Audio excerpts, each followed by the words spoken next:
오늘 하나님 말씀은 하나님의 사랑처럼.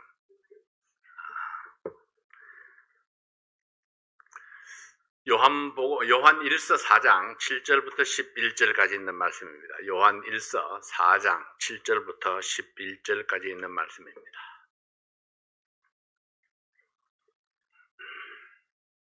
시간 다 함께 일어나셔서 한 목소리로 읽겠습니다. 같이 읽겠습니다. 사랑하는 자들아, 우리가 서로 사랑하자. 사랑은 하나님께 속한 것이니 사랑하는 자마다 하나님께로 나서 하나님을 알고 사랑하지 아니하는 자는 하나님을 알지 못하나니 이는 하나님은 사랑이십니다.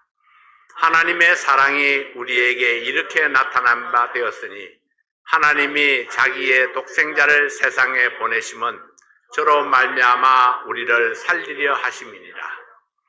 사랑은 여기 있으니 우리가 하나님을 사랑한 것이 아니요 오직 하나님이 우리를 사랑하사 우리 죄를 위하여 화목제로 그 아들을 보내셨음이니라. 사랑하는 자들아, 우리를 사랑하셨은즉 우리도 서로 사랑하는 것이 마땅하도다. 아멘. 아버지 하나님 감사합니다. 하나님의 사랑을 받은 저희들이 그 하나님의 사랑을 받아서 우리도 하나님처럼 사랑하는 자 될 수 있도록 도와주시옵소서. 이 시간을 온전히 주께 의뢰합니다.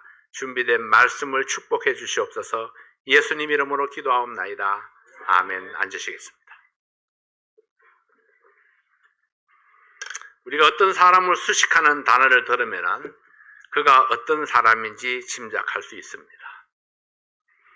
베드로가 우레의 아들이라고 불린 것은 그의 성격을 잘 나타내주는 별명입니다. 요한이 사랑의 사도라고 별명을 얻은 것은 그의 서신들이 온통 사랑에 관한 말씀으로 가득 차 있었기 때문입니다. 하나님을 수식하는 단어도 무수히 많습니다. 창조주 하나님, 전능하신 하나님, 전지하신 하나님, 거룩하신 하나님, 영원하신 하나님, 심판주 하나님, 사랑의 하나님, 살아계신 하나님, 아버지 하나님. 근데 여러분 어떤 호칭으로 기도를 시작하냐에 따라서 기도의 방향이 달라지기도 합니다. 전능하신 하나님 아버지 이렇게 하면은 하나님의 전능하심에 대해서 기도를 하게 되죠. 자, 거룩하신 하나님 하면은 거룩하신 하나님에 대해서 기도를 하게 됩니다. 물론 어떤 분은 영원하신 하나님 해놓고는 다른 기도를 하는 분들도 있겠지만은 보통 앞에 어떤 하나님을 이야기하느냐에 따라서 그 뒤에 기도가 그렇게 이렇게 따라오는 것을 보게 되죠. 그 중에서 우리가 가장 즐겨 부르는 호칭은 사랑의 하나님입니다. 하나님의 말씀인 성경에는 사랑에 관한 이야기로 가득 차 있습니다. 사랑이 무엇인가? 사랑은 하나님은 어떻게 사랑하셨는가? 그리고 하나님은 얼마나 사랑하셨는가? 자, 전능하신 하나님이시고 거룩하신 하나님이지만은 이 사랑의 하나님으로 가장 많이 불리워지고 있습니다. 그 이유는 아마도 사람들이 가장 간절히 원하는 것이 사랑받는 것이기 때문이 아닐까? 사람들은 누구나 사랑받기 원하고 또 사랑하기를 원합니다. 그러나 진실한 사랑은 찾기가 힘들고 사랑하기 원하지만은 내게는 사랑의 능력이 없습니다. 높고 높은 하늘보다 더 높은 것이 부모의 사랑이다 그렇게 노래합니다. 그러나 죄악에 물든 마음은 그 부모의 사랑마저도 점점 퇴색되어 가고 있습니다. 인간의 탐욕과 개인주의가 오직 자기만을 사랑하고 점점 희생을 거부하고 있습니다. 부모의 사랑이나 부모를 위한 자식의 사랑이나 모두 다 희생 없이는 불가능합니다. 그러나 하나님의 사랑은 변함이 없습니다. 이 시대에 따라서 사람들의 사랑은 변화되어져 왔지만은 그러나 하나님의 사랑은 그 창세 때나 수천 년이 지난 지금 때나 똑같이 변함이 없는 것이 바로 하나님의 사랑입니다. 오히려 세월이 갈수록 더욱더 깊은 사랑을 느끼게 됩니다. 왜냐하면 하나님은 나를 구원하시기 위해서 기꺼이 하늘 보좌를 버리신 분이기 때문입니다. 생명까지 희생하신 사랑, 우리를 위해서 기꺼이 십자가를 지시고 고난을 감당하신 사랑이라는 것을 세월이 갈수록 더 깊이 깨닫게 되기 때문입니다. 우리는 그 하나님의 사랑을 나의 마음속에 더 깊이 새기기를 원합니다. 과연 그 하나님의 사랑은 어떤 사랑일까요? 첫 번째로 하나님은 사랑이십니다. 하나님 자체가 곧 사랑이다, 이런 이야기죠. 하나님은 사랑이 많은 분이다 이런 말로는 하나님의 사랑을 충분히 표현할 수가 없습니다. 하나님 자체가 곧 사랑이시기 때문입니다. 그래서 하나님을 나타내는 대표적인 수식어가 사랑입니다. 하나님은 사랑이십니다. 요한일서 4장 7절 8절 말씀해 보면은 사랑하는 자들아 우리가 서로 사랑하자. 사랑은 하나님께 속한 것이니 사랑하는 자마다 하나님께로 나서 하나님을 알고 사랑하지 아니하는 자는 하나님을 알지 못하나니 이는 하나님은 사랑이십니다. 하나님이 사랑인데 하나님을 안다고 하면서 사랑하지 않는 것은 거짓이라는 얘기입니다. 사랑은 하나님께 속한 것입니다. 하나님께 속한 사람은 하나님의 사랑을 아는 사람입니다. 하나님의 사랑을 알지 못하는 사람은 하나님께 속한 백성이 아닙니다. 이것은 하나님의 사랑을 알지 못하고는 구원받을 수 없고 하나님의 백성이 될 수 없다는 뜻입니다. 하나님의 사랑은 십자가로 나타났습니다. 그래서 십자가를 알지 못하면 구원받을 수 없기 때문입니다. 하나님의 사랑, 예수님의 십자가, 영원한 생명, 천국의 시민, 이것들은 모두 다 하나의 맥을 이루고 있습니다. 그러나 하나님의 사랑을 이해하는 것이 쉽지 않습니다. 그 이유는 하나님이 베푸신 사랑은 사람들이 생각하는 사랑과 다르기 때문입니다. 사람들이 생각하는 사랑의 중심에는 언제나 자기가 자리 잡고 있습니다. 내가 인볼브 돼야 되는 거죠. 내가 그를 사랑하는 만큼 그도 나를 사랑하는가? 항상 이런 관점에서 사랑에 접근하게 됩니다. 그래서 그가 나만큼 사랑하지 않는다고 생각할 때에 내가 배신감을 느끼기도 하고 또 사랑을 더 이상 사랑할 가치를 느끼지 못하기도 합니다. 내가 그를 사랑하는 만큼 나도 사랑받기를 원하는 마음이 사람들에게 있습니다.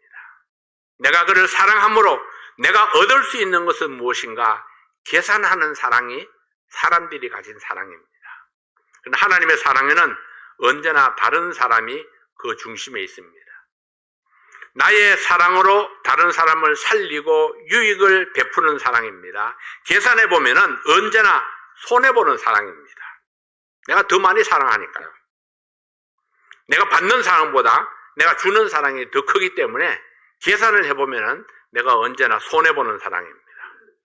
그래서 사랑은 자기 유익을 구하지 아니하고 끝없이 베푸는 것이라고 말씀하셨습니다. 이와 같이 끝없이 사랑을 베풀 수 있는 것은 하나님의 사랑은 마르지 아니하는 샘물과도 같은 사랑이기 때문입니다. 그러나 하나님의 사랑을 이해하지 못하고 믿지 못하는 사람들이 너무나 많습니다.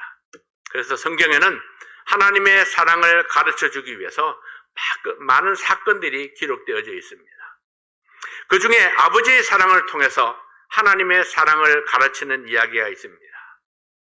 자, 누가복음 15장에 보면은 탕자의 이야기가 나오죠. 탕자의 아버지가 탕자에게 베푸는 사랑은 하나님의 사랑을 잘 나타내주고 있습니다. 어느 날 둘째 아들이 아버지를 찾아와서 자기의 유산을 나누어 달라고 요청합니다. 자기 몫의 그 유산을 받은 아들은 그 재산을 정리해서 아버지를 떠나갔습니다. 자기의 욕망을 따라서 자기 마음대로 돈을 쓰면서 살았습니다. 돈을 벌기는 어려웠고 있는 돈은 순식간에 사라져갔습니다. 돈이 많을 때는 친구도 많았는데 돈이 없어지자 친구도 다 떠나갔습니다. 세상은 냉혹했습니다. 재산이 다 없어지고 굶어 죽기에 이르러서 그때서야 그는 아버지 생각을 했습니다. 누가복음 15장 16절 17절 말씀해 보면은 저가 돼지 먹는 주염 열매로 배를 채우고자 하되 주는 자가 없는지라. 이에 스스로 돌이켜 가로되 내 아버지에게는 양식이 풍족한 품꾼이 얼마나 많은고 나는 여기서 줄여 죽는구나. 열심히 일을 했지만은 허기진 배를 채울 수 없었습니다. 그때 생각합니다. 내 아버지 집에는 양식이 풍족한 품꾼이 얼마나 많은가. 나는 여기서 굶어 죽겠구나. 차라리 아버지께로 가서 품꾼으로 일을 하자. 아버지의 사랑이 그리워서도 아니고 아버지께 대한 죄책감 때문도 아니고 배불리 먹을 수 있는 곳, 내 필요를 채울 수 있는 아버지 집. 이 탕자는 여전히 자기 중심적인 생각으로 가득 차서 아버지 집으로 갑니다. 그러나 아버지는 다릅니다.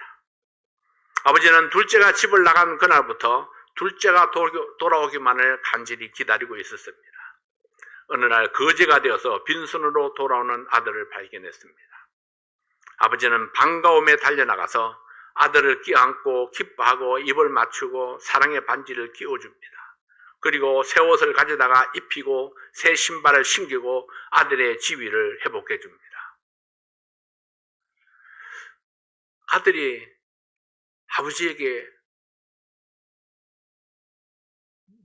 이쁜 모습을 보인 것이 아닙니다. 거지가 되어서 형편없는 모습으로 왔잖아요. 보통 이런 경우에 사람들은 이놈아 나를 버리고 갔으면은 네가 좀 잘된 모습으로 돌아와야지. 이게 무슨 꼴이냐.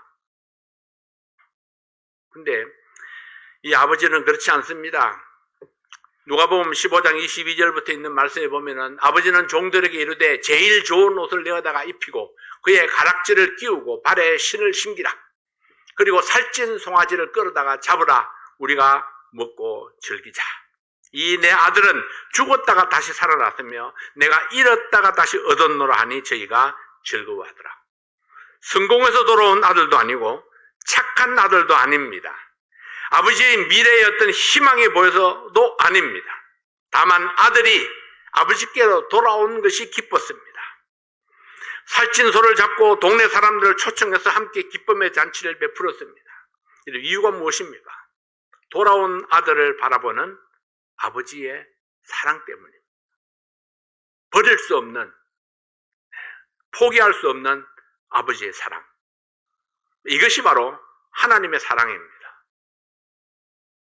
하나님께서는 우리의 지나간 삶이 어떠했는가에 상관하지 않습니다. 얼마나 큰 죄인인가, 얼마나 흉악한 죄인인가, 어떤 삶을 살아왔는가, 그걸 따지지 않습니다. 단지 하나님께로 돌아오면은, 하나님께로 돌아오는 그 자체를 하나님께서 기뻐하시고, 우리를 아들로 받아주시고, 그리고 하나님의 사랑을 회복해 주십니다. 그리고 아들로 인쳐주신다고 말씀을 하셨습니다. 그러나 여기에 집에 있던 큰아들은 불만입니다. 누가복음 15장 29절 30절 말씀에 보면은 아버지께 대답하여 가로되 내가 여러 해 아버지를 섬겨 명을 어김이 없거늘 내게는 염소 새끼라도 주어 나와 내 벗으로 즐기게 하신 일이 없더니 아버지의 살림을 창기와 함께 먹어버린 이 아들이 돌아오매 이를 위하여 살찐 송아지를 잡으셨나이다. 다 맞는 이야기입니다. 실제로 그러했습니다. 이 아들을 위해서, 이 큰아들을 위해서 염소 새끼라도 잡아가지고 친구들을 초청해가지고 잔치를 벌여준 적이 없습니다.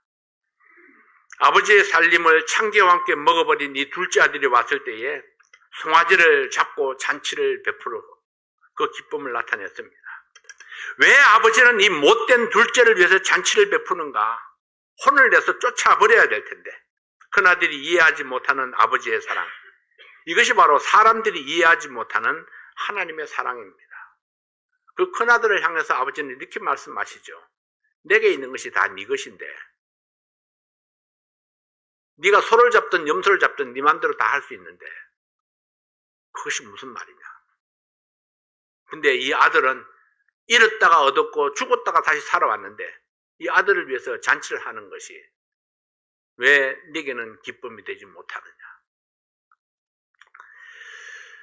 지난날 내가 범한 죄가 무엇이었던지 얼마나 무거운 것이었든지 상관없이 단지 아버지께로 돌아왔을 때에 묻지도 따지지도 않고 모든 죄가 눈 녹듯이 사라졌습니다. 이것이 아버지의 사랑, 바로 하나님의 사랑이었습니다.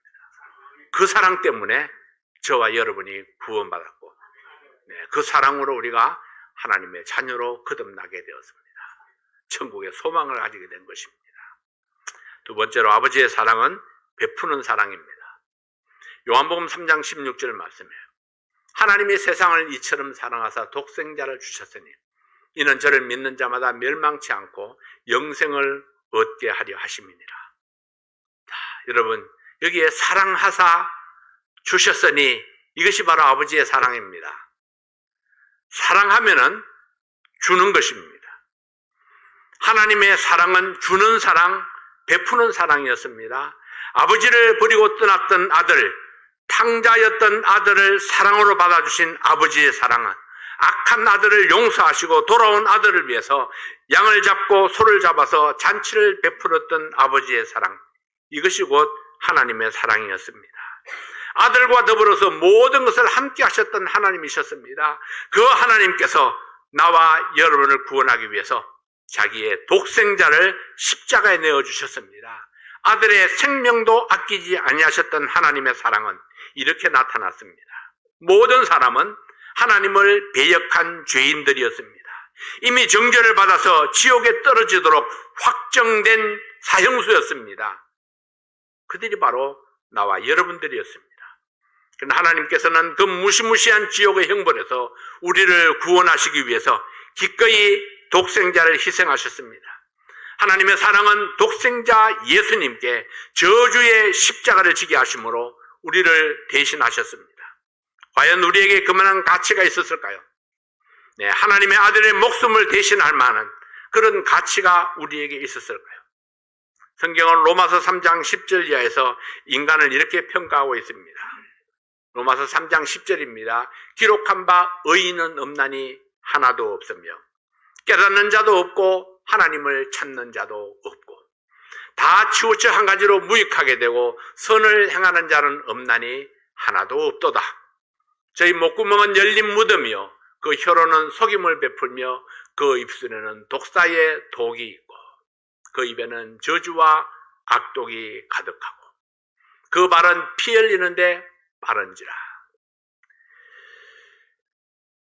바로 이런 인간들이었습니다. 의인은 한 명도 없었습니다. 하나님의 뜻을 깨닫는 자도 없었습니다. 그 속에는 속임이 가득했고 독사의 독이 있고 입에는 저주와 악독이 가득했습니다. 이 말씀은 무엇을 말해주고 있습니까? 하나님 앞에 전혀 가치 없는 인생들이었다는 것입니다. 멸망받아서 마땅한 인간들이었습니다. 그러나 하나님은 우리에게서 가치를 찾지 아니합니다. 오직 불쌍히 여기는 마음으로 사랑을 베풀어 주셨습니다.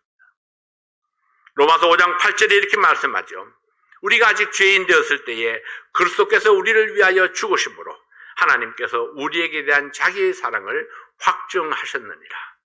우리가 아무런 자격을 갖추지 못했을 때에 여전히 죄악 가운데 빠져 있었을 때에 하나님의 사랑이 주어졌습니다.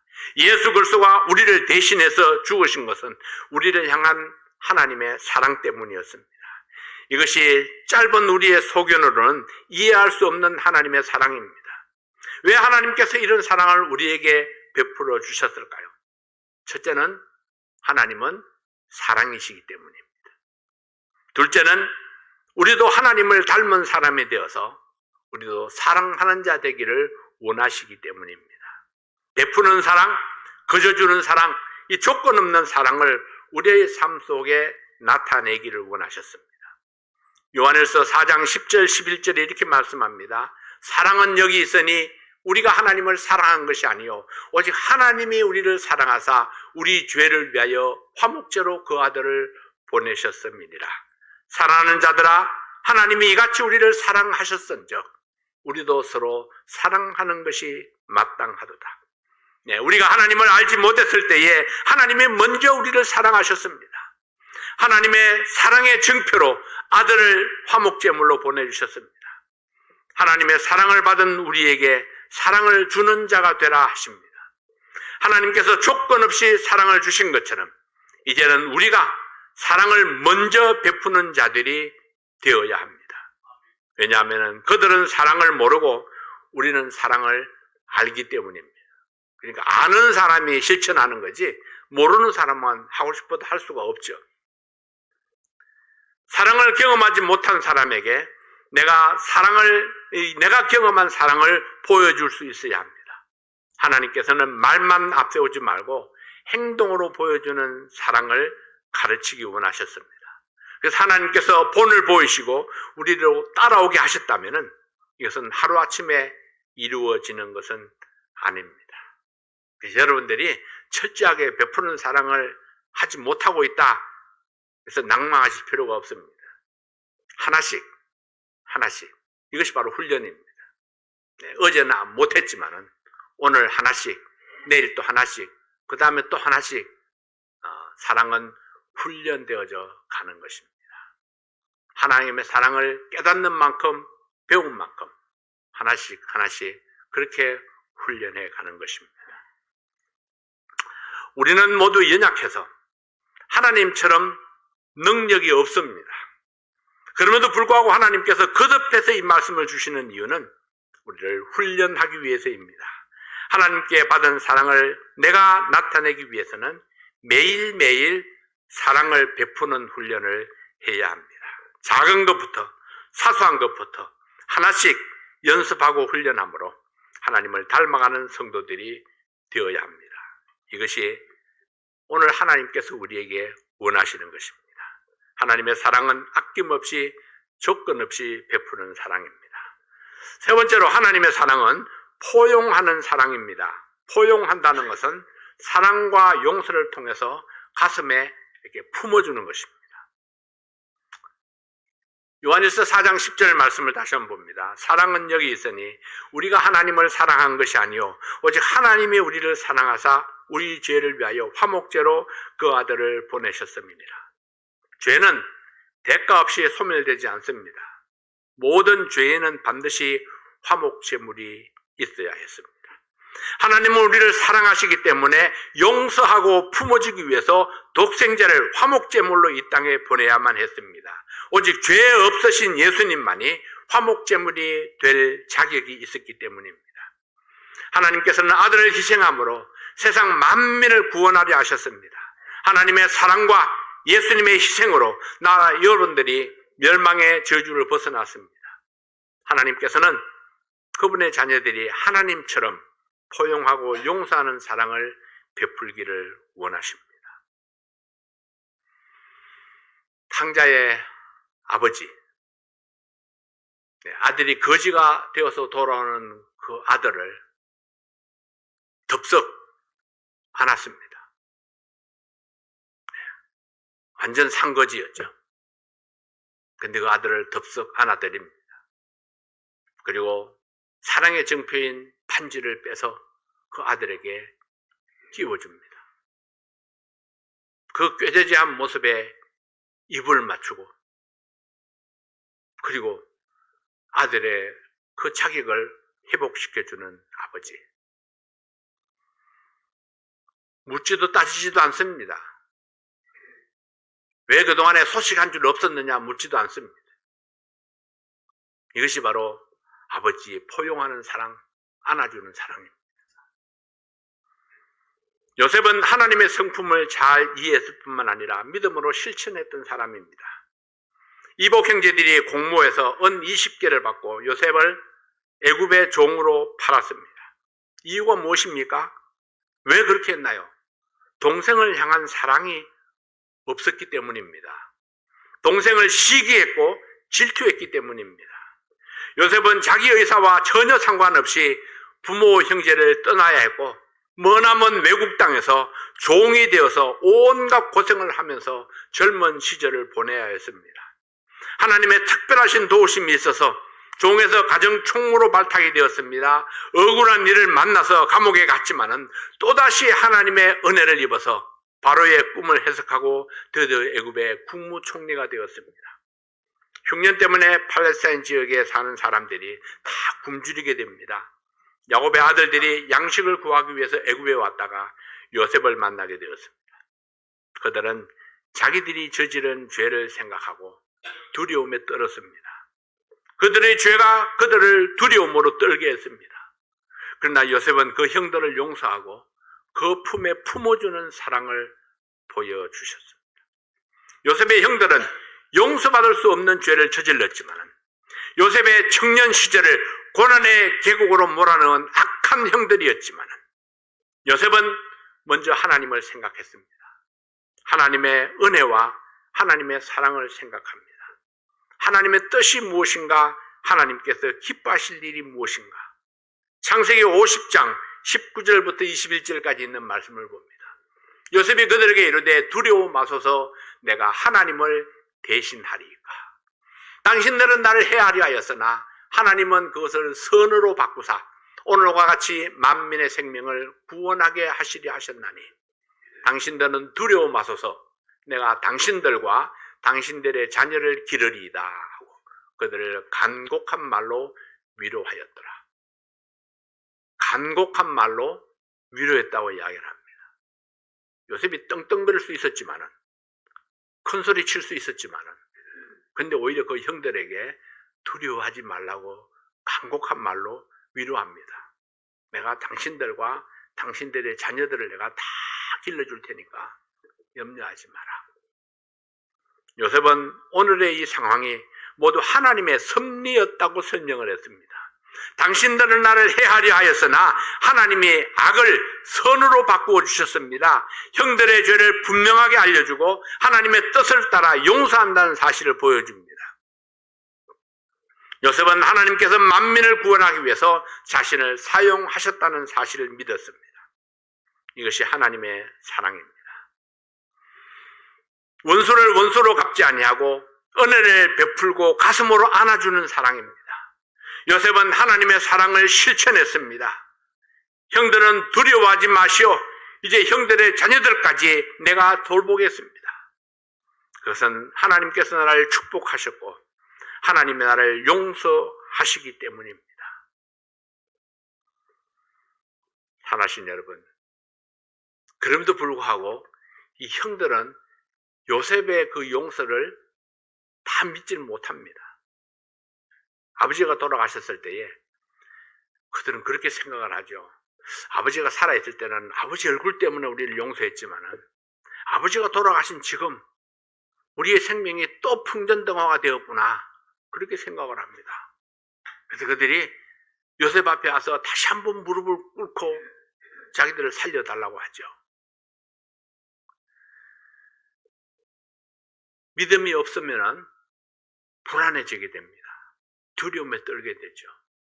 이들은 자기들의 죄를 알기 때문에 요셉 앞에서 여전히 두려움에 떨고 있는 것입니다. 요셉의 사랑을 믿지 못하고 요셉의 그 용서를 믿음으로 받지 못합니다.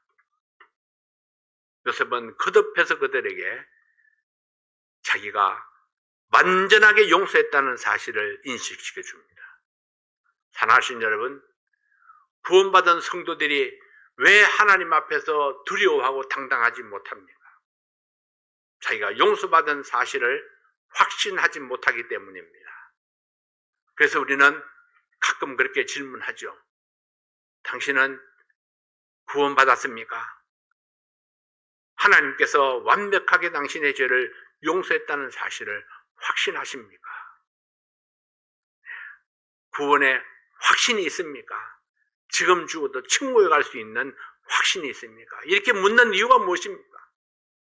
믿는다고 하면서도, 용서를 구했으면서도, 하나님께서 용서하셨다고 말씀을 하시는데도 불구하고 여전히 두려움에 떱니다. 용서받은 확신이 부족하기 때문에.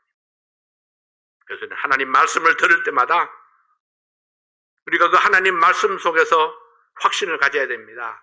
아, 하나님께서 나를 위해서 이루신 일이 무엇인가? 하나님께서 나를 위해서 베푸신 사랑이 무엇인가?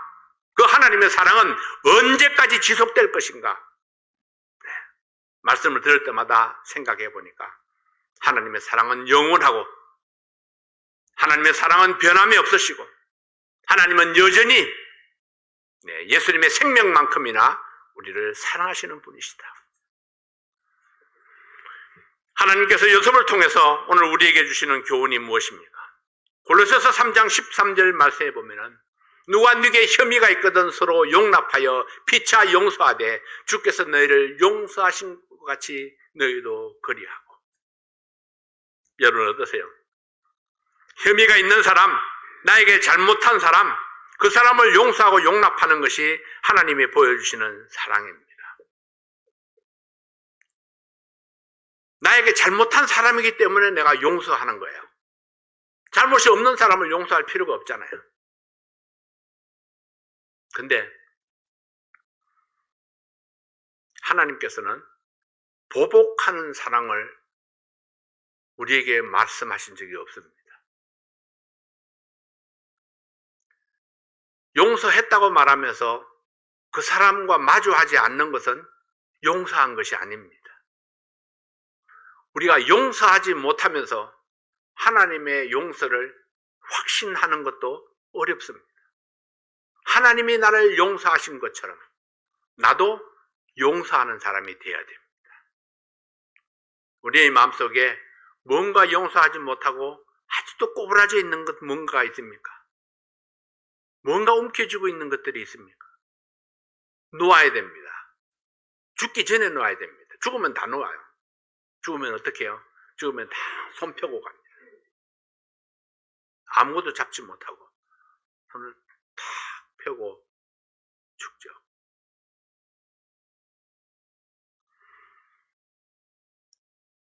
사랑하시는 여러분, 살아있을 때에 내가 하나님의 사랑을 내가 느끼고 있을 때에 그때에 내가 맺혀있는 모든 것들을 다 풀어놓아야 됩니다. 그리고 용서하는 사랑, 품어주는 사랑, 이것을 우리의 삶 속에 실천하는 것이 바로 하나님께서 나를 향하고 여러분을 향한 뜻입니다. 사도 바울은 주님께서 우리를 용서하신 것처럼 우리도 서로 용서하는 자 되라 그렇게 강권하고 있습니다. 우리는 하나님의 사랑으로 새 삶을 얻었습니다. 하나님께서는 받은 사랑을 베풀면서 살라고 말씀하십니다. 베푸는 사랑이 어떤 거라고요? 손해보는 삶입니다. 네. 덕을 보는 것은 일에서 덕을 보고, 네. 우리가 다른 사람에 대해서는 베풀면서 살아야 됩니다.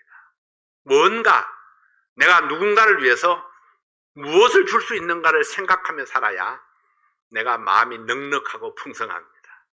그래서 베푸는 사람은 항상 마음이 넉넉하죠. 늘 받으면서 사는 사람은 마음이 초조합니다. 들어오는 것이 안 들어오면 어떡할까 하는 초조함이 있죠. 하나님께서 우리를 사랑하신 것처럼 우리도 사랑을 베풀면서 살 수 있기를 바랍니다. 그래서 베푸는 사랑, 포용하는 사랑으로 하나님의 뜻을 이행할 때에 여러분 그때에 비로소 우리의 마음속에 우리의 삶 속에 행복이 무엇인가를 내가 체험하며 살게 될 것입니다. 기도하겠습니다. 이 시간에 우리 여러분 각자 하나님 앞에 자신을 내려놓고 말씀을 생각하면서 기도하는 시간을 갖습니다. 나는 맺힌 원한이 있지 아니한가? 누군가를 용서하지 못하고 미워하는 마음이 여전히 있지 아니한가? 나는 모든 사람을 대하여 화평한가?